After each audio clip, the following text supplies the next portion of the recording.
Okay, you guys. I thought this was a really funny cartoon from Gail, which I'm. We will do the tie quilt, but maybe if your husband or dad's hinting they don't want another tie, maybe you have to go and figure out how to purchase a different sort of tie. That's something. That you might be able to use in the tie quilt. We will be getting to that after our summer project with Robin Long, of which I am going to do an interview with her today that will air next Monday. I'm very excited about that. I love her work, and she's going to walk us through the details of the summer project. So that's super awesome, cool. Okay, so we have problems at the Anderson household. If rats weren't enough, if mice weren't enough, we have a new pet called Rocky. Rocky Raccoon. I did not invite him into our lives. Now, how did I know that Rocky Raccoon was in our house? Well, first thing is I got up in the morning, and this is Heidi's food bowl and water bowl. Her food bowl is never that empty. And then there's a little paw print in there you can see. And her water bowl is never like that. And I have to say, the last live I called her Sparrow. I'm so sorry. They just look alike. So then the real thing happened because I watch Yellowstone. I know about tracking prints and things like that. Oh, jeez. What a mess. And by the way, I'm going to get my floors refinished soon. But what a mess. So, so I got a trap from Rob. Oh, I got a trap from Robin. Okay. Second night, I'm trying to think. I was in bed and John could hear the thing in the kitchen eating Rocky. And he went out and Rocky took off, and then Heidi is just sitting there looking like, what is going on here? What is going on? So fortunately, Heidi didn't take up with Rocky because I know who would probably win, and it would not be in Heidi's favor. So last night we plugged we have a cat door, whatever, that I thought you could only get in with a magnet. We plugged that. We plugged the interior of the house cat door, and Rocky didn't get inside. So we know Rocky is not living in our garage. Thank you, heavens above. Thank you. So tonight, the trap is going to go outside the hole where Rocky would get in. So, anyways, hi, everybody. It's so good to see all your happy faces. Now, listen, I am very, very, very excited about today's video. It's with Margaret Jankowski, and it's about the sewing machine project, and she's written a book about it. If you don't know about this project, you certainly will by the end of this, and I think it will make your heart explode when we get to it. But in the meantime, as people are, oh, I know, Pat, I know, they're horrible, beastly animals, I know. Okay, so good morning from Addison, Indiana, Door County. It was great. Yes, it's the best. Okay, focus. So the other day, I don't even know where I found this on the internet, but I thought this was so cool. And I was glad that we were meeting again because in case you missed it, again, I don't even know what feed this was, but I got about 6 different buildings to show you, and they aren't much to look at for starters. At first, I thought maybe this was Eleanor Burns's place in Paducah, but it's not. So, okay, that's a nice little mural down below. Here we go. Yep, painted. Okay, we'll go back and look at the other one because I think you can see then when we're going with this. Okay, I just, it blew my socks off, all right? So let's look at the next one. I mean, a yucky, ugly corner, right?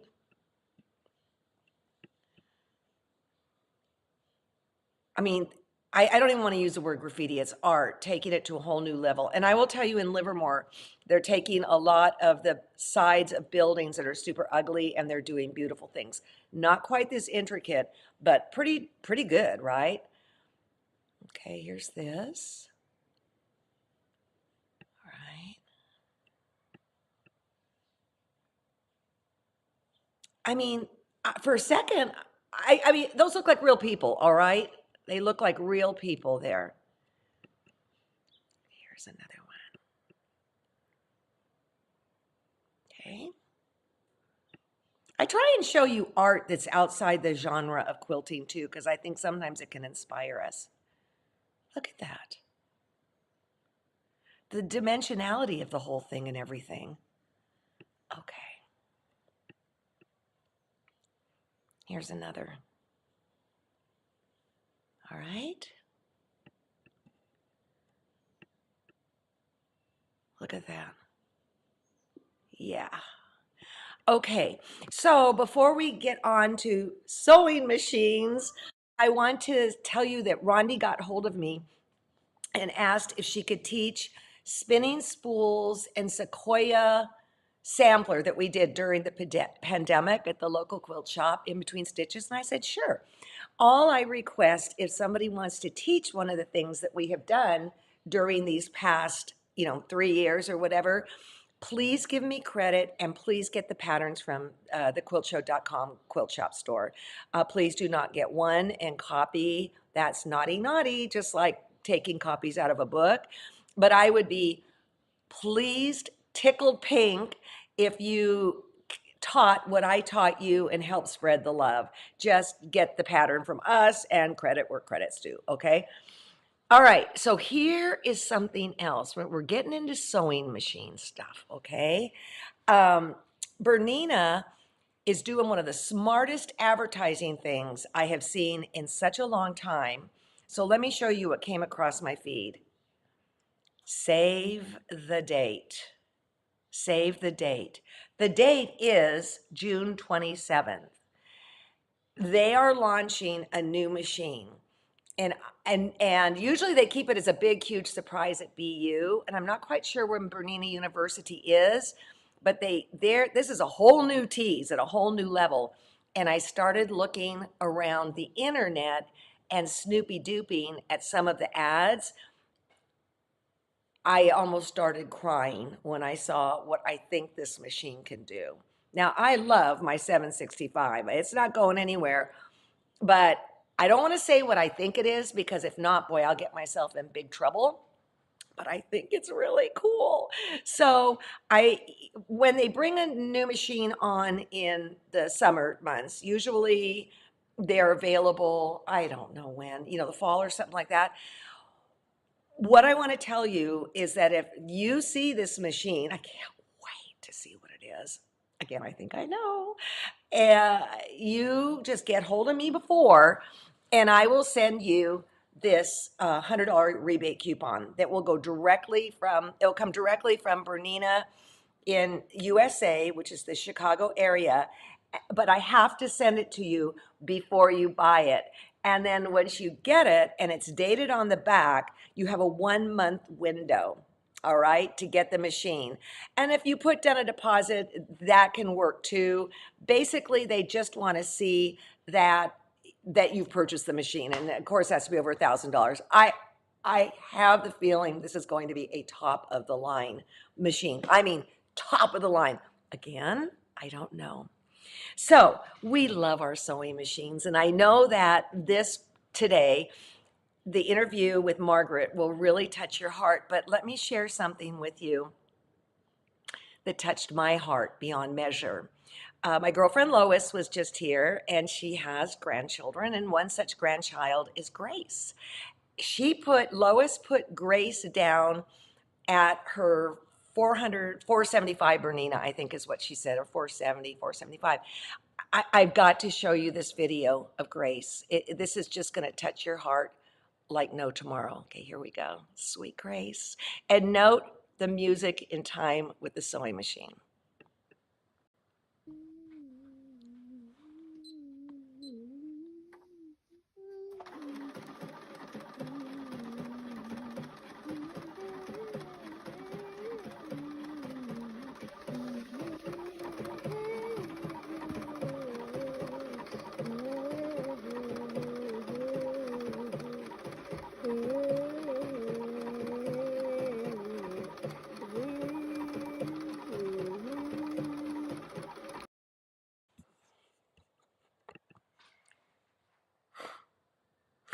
Lois said when it was time for supper, she had to get Grace away from the machine, and she had been sewing on it 4 hours. 4 hours she had been sewing on it. We have a quilter right there, right? In fact, I sent Lois home with a Kids Start Quilting book of mine. Okay, I want to get into today's video, and I hope it touches your heart the way it has touched my heart, because just like our little girl there, we love our sewing machines, okay?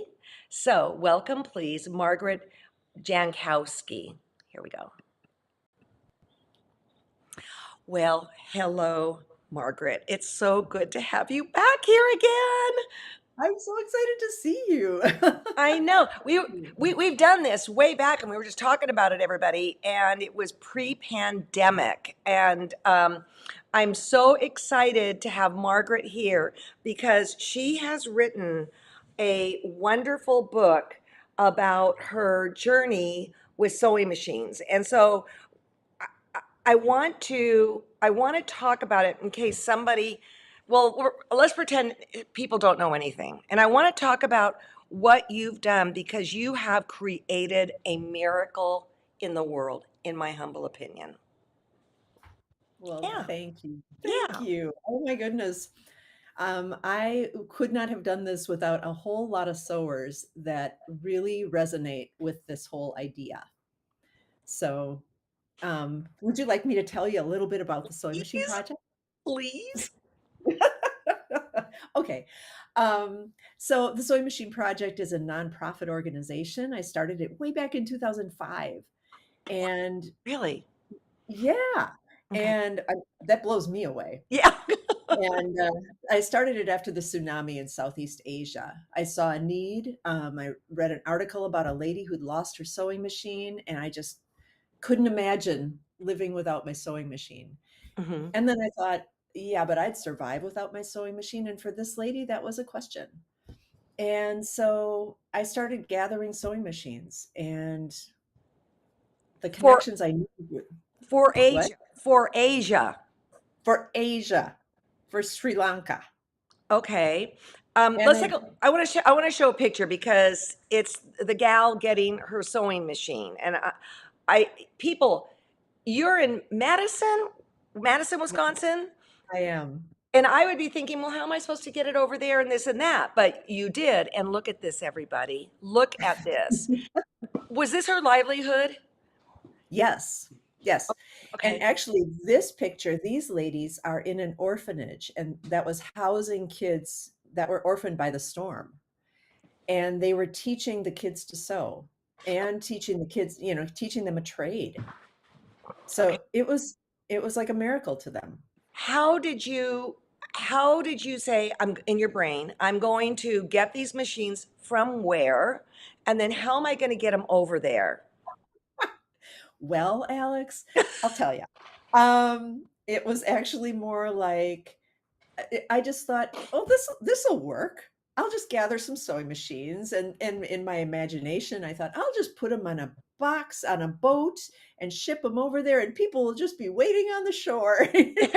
And A little dreamy. And then a few of my friends would say, "Except that, but like, what address are you gonna put on the boxes? Like, where are they actually gonna go?" And Asia. in Asia, big letters. So I I've had so many serendipitous connections, and one of the very first ones was a friend called me and said, "Do you need a contact?" And I said, "Well, yeah, actually, I do." And she said, "Well, I know a guy who's with the American Hindu Association, and he's already working on sending packages over there with medical supplies and stuff." And she said, "Maybe you can contact with him." And so he and I began working together.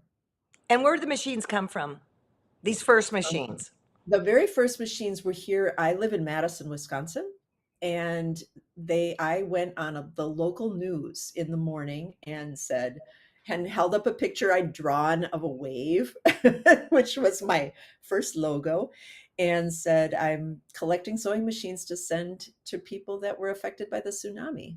And And it's called the Sewing Machine Project, correct? it Yeah. is, and I actually made that up in that interview. The the person that was interviewing me asked me what it was called, and I thought, "Oh, I don't um, the Sewing Machine Project," which made sense. But the outpouring was unbelievable. You Like, know, we do you just remember how many machines you got, just out of curiosity? well, I know we ended up with 75 that worked, and so it was well over 100. And that was in, like, a week. You know, Right. people just kept dropping them off. It was incredible. Right. So was your living room turning into a warehouse? Yeah, pretty much. Okay. Pretty much. Yeah. Well, and not only that, but we were taking fabric and notions and all kinds of Oh stuff, my goodness. so, Yeah. yeah. Okay. So then the word so let's go to the next step, all right? Yep, so that's in New Orleans. So not long after the tsunami, Hurricane Katrina hit in the Gulf here in the United States. And at that point, I had 25 or no, 50 machines left Oh. that we hadn't yet shipped to Sri Lanka. And I thought, I think I want to work here. Mhm. And so I began taking sewing machines to New Orleans. Once again, not really knowing who I was going to give them to, Mhm. but I again was connected with the people I needed to be connected with, and uh, uh, began making trips. I rented a truck and loaded it with sewing machines and drove down there and gave them out. I connected with a church and gave them out at the church. And I thought one trip would be enough. I thought I would take those 50 sewing machines and then I would be done. I'd give them away and then I'd come home and then I would resume my life. But no, the outpouring was unbelievable. Like the People call were for "Can you help me?" Is that what you're saying? The abs- call, okay. So was that yep. list that you were writing like people? Like check, check, check the Mhm. people? Yeah. Oh, Yeah, I on our second trip down there, I we had over 300 people lined up on the street to get sewing machines when we opened the doors, and I think we had, like, 65 machines that day. And so I made it this big I gave everybody index cards and said, "Just write your name and your phone number on here, and I'll call you when I have a machine for you." And and they did. And so I had a database and would what connect with people. condition, excuse me, what condition was New Orleans in when you went down there? Was it still in recovery, or how did you Oh, manage that? totally in recovery. In fact, I went down in my first trip down was in March of 2006, and I and we went through the lower ninth ward, and that was, just unbelievable. I mean, every it was as though the storm had just blown through. Oh, Um, Lots of debris on the curbs, people, the cars piled up under the bridges. I mean, a it mess. was Yeah. really a mess. Yeah. Well, I found these images on your website, and I believe you've Mhm. shared them with me before. And oh wait, no, not yet, not yet. Tell okay, this here. Let's pat the people on the back that need to be patted on the back here. Absolutely. So I connected with a group that was opening a community center in an area in a neighborhood that had been really, really in bad shape. And so they had reached out for sewing machines, and we had a really sweet serendipitous story that's in the book Mhm. about those sewing machines. And so I took a load down of 5 machines, and then John Douthat, who's in the back of this picture, runs All Brands down in Baton Rouge and has several locations in the South. And John was so kind and wanted to partner, and he offered more machines for that same community center so they could expand their classes. So this was actually on a Memorial Day Wow, several years ago, wow. and John met me at the place so we could sew in all these new machines, and so he donated these machines to the center. So many dealers or people that have businesses and this and that, they do these wonderful acts that people never know about. Right? Right. They just Yeah. do. This is Yeah. the picture. Oh, isn't that beautiful? So Yes. this gentleman is a Mardi Gras part of the Mardi Gras Indian community in New Orleans, And that's a community that I've become pretty familiar with. We I still take sewing machines down for this community. They are incredible artists and create new suits every year. So this suit is the suit that this gentleman wears this on that particular year. And you can see in the beading, all of those images and that color is tiny, tiny seed beads, and they hand bead it all year long.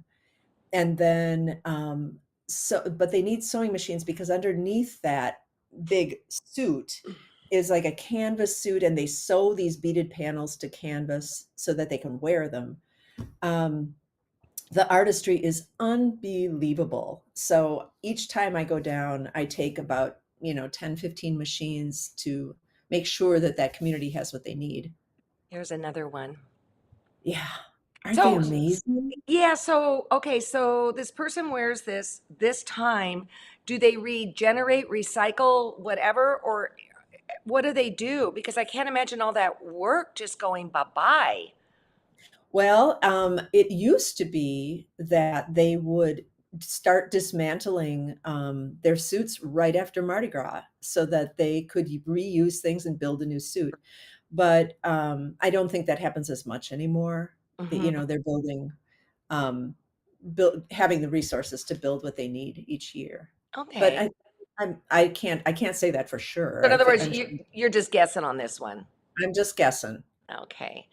And then we got you sent some pictures of Mhm. people getting their machines. What's that feel like, and how do you teach them? And who knows how to use all these different brands of machines? Well, it's really, really something. Alex, one of the things that really I keep learning the layers of this organization. And when I began doing this, I thought it was simply about the tools. You give somebody a creative tool and they have all this power. But honestly, the community that's created in the sewing classes, and in this particular, in that image, the women are Bhutanese women that didn't even have the language yet, What? and I don't know what that is. Bhutanese. they were from Bhutan. They were Okay. refugees Oh, oh, and had moved into our area, and so we offered these classes, and it was a way that they could come together and create community, and then they taught each other. And it's interesting because we ask everybody that gets a machine to pay it forward in some way by using their machine, sewing for others, sharing their machine, whatever they can come up with. But in that particular case, because we didn't know the language, the students would come back and they'd pay it forward by acting as translators in future classes. So perfect. they Perfect. would come back. It was great. Perfect. And Yeah. yeah. So who's this or what's this story? Oh, this is a lady in New Orleans, and she got her machine, and she and I just really connected when she first got her machine. And then she was having some problems with it, and she called me and said, "I don't know about this machine." And so on another visit to New Orleans, I went over to her house, and we were kind of putzing around with it and making sure it worked okay, but it was fine. I just comments I'll keep to myself till we get through with this story. Okay, this for these two lovely, beautiful women. Oh, aren't they amazing? In Yes. this class, the woman that's not wearing a hat, was helping her friend with some of the probably helping thread or helping with some of the details of a beginning sewing class. But that woman without the hat ended up working for the woman that was teaching the class. The woman teaching the class does all this kind of bespoke garments for people in the community, and hired this woman because she was such a Nice. good sewer. Nice. Yeah. Okay, here's another one. This is a lady in Guam, and she was with a group that was helping young girls um, who just needed some help. But they were helping through sewing. I just love all the colors in that image. I love the watermelon on the Yeah, yeah, yep. love Because you might need a snack. it, right? But this picture just says it all in my book. Oh, doesn't it? Oh. Look at her. I know, the big, big, big smile. Mhm. So I want to say to everybody this. It's okay. You got hold of me, and we run into each other here and there at shows and stuff.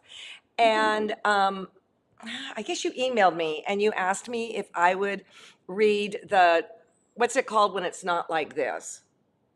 It Uh, was just it was like the draft, like a Draft. final Yeah. draft. And I was sharing, with Margaret before we got going. You guys all know I have dyslexia and I'm not a great reader. Um, I couldn't put it down. I couldn't put it off my screen. It was so good. And I haven't read it yet again here, but I'm going to. But what's so evident about this book is, yes, it's about the sewing machine, but it's about the whole spiritual aspect of it. And you can see God working through people in such mysterious ways, but not surprising, right? Right. Right. Yeah, and then I like in the prologue I want to read. This is by Joanne Wolfgang von Goth. Is that how you say it? Mhm. Okay. Whatever you can do or dream you can, begin it. Boldness has genius, power, and magic in it. Right? Right? And Absolutely. then and then I love this one by Einstein. There are two ways to live your life. One as if nothing is a miracle, and other as if everything is a miracle. And in this book, it is I asked you, who is this book written for? And tell them what you told me, because you can say it better. I will slaughter who this book was written for. What was your intention with this book? I felt like this book was for everybody who has an idea and says, "Oh, I don't know. I want people to understand that you just have to take those first few steps." And you step into I learned that you kind of step into this flow and you are helped along. Yeah. Yeah. You learn along the way. I've learned so many lessons that I share in the book. So yeah, it's for sewers, it's for women. It's for women. Yeah. It's And also yeah. women of faith. Now, people that are watching here are sewers, for the most part. But Mhm. I think anybody could read this book and be inspired. And in your book club, Margaret shared with me before we hit the record button that some people said this is a roadmap for a nonprofit. Mhm. You know, Yeah, yeah. I mean, I was really flattered that they said that because a friend of mine's, yeah, one of my book club members said, "Well, if I were starting a nonprofit, I'd read this book." exactly, exactly. How many machines to date do you think? Well, I know it's over 4,000. Um, I would say maybe, I don't know, 4,200 or so. If so, what happens now? What do you do? What happens? You just keep going?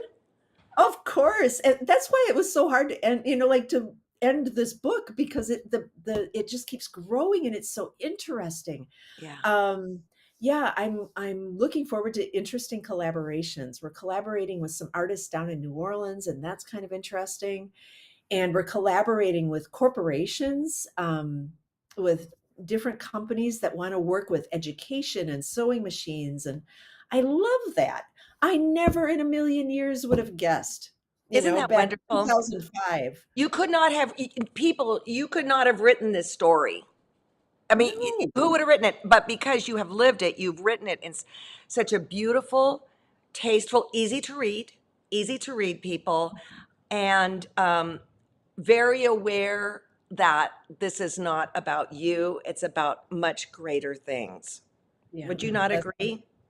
yes. Well, I'm glad that that's how you read it That's how because I read that's it. how I meant it. Yeah. And so this is the cover. I'll hold it still. And you can get this book on your website, which is thesewingmachineproject.org. You can click through on my website, and the website is interesting too because it'll tell you more about the sewing machine project. But this book is available on Amazon, it's available through Barnes and Noble, so it's easy to find. Good book, good book. Well, I Yeah. can't wait to talk to you in, I don't know, a couple of years and see, I'm gonna get one up on on Mars. I mean, what are you gonna do? And I want to thank you. I want to tell everybody that Margaret is a very positive, just keep moving. And I've got to believe that there were some doors that were shut, and you just said, "Fine, where's the other door?" I've got to believe Mhm. that, knowing you. Yep, I learned that. I learned Yes, that with yes, doing the yes, yes, work. yes. Yep. Thank you. Thank you. Oh, Such this was blessings to this such project. a treat. Thank you so much, Alex. It's a treat to see you. Bye bye. Bye-bye. Great. That just makes my heart sing. Just makes my heart sing. Let me show you a picture of the sewing machine project uh, website so that you'll know you're in the right place and you can learn way more about it. Some of the images I did get from here. If you want to give, I believe it gives a criteria of what they expect from, from a sewing machine and this and that. I have to tell you a cute little story about Grace before we wrap it up today. Grace went to a garage sale and saw a little red machine. And Grace was the one sewing, right? And she went up to the guy and she goes, "Oh, I know I can't afford this." And the man said, "Well, how much money do you have?" And Grace said, "I have $20." And the man said, "I'll sell it for 5." So I've been hanging on to that video for this particular interview. So I want to thank so much, Margaret, for everything you're doing for the world. You're making it a better place, you know? Okay, in the meantime, this is what's happening. When I hang up from you guys, I'm going to be doing an interview with Robin Long about our spring and summer project. I'm sorry, summer project, not spring and summer, summer, our summer project that's coming up. She put together a beautiful presentation that I'm very thrilled to share with you. It will air Monday, all right? Because Friday, I'm going in for happy surgery. I'm very, very excited. So we're doing a pre-record today, and it will be up Monday so you can learn more about our summer project. If you haven't watched Robin Long's show, I would suggest you go watch it. It'll get you all excited for our what we're going to be sewing together. And yes, I have not forgotten the ties. I have not forgotten the ties. I have just been asked to hold off and we'll let Robin be the star of the show this summer, which I just greatly appreciate. She's a wonderful person. So it was a beautiful, it was a great presentation. And what I want to do is I want to go back and play our little Grace with her singing at the sewing machine. And then I'm going to go bye-bye. I really appreciate you guys choosing to spend your time with me. And I'm going to be just fine. Here's little Grace. I love this kid.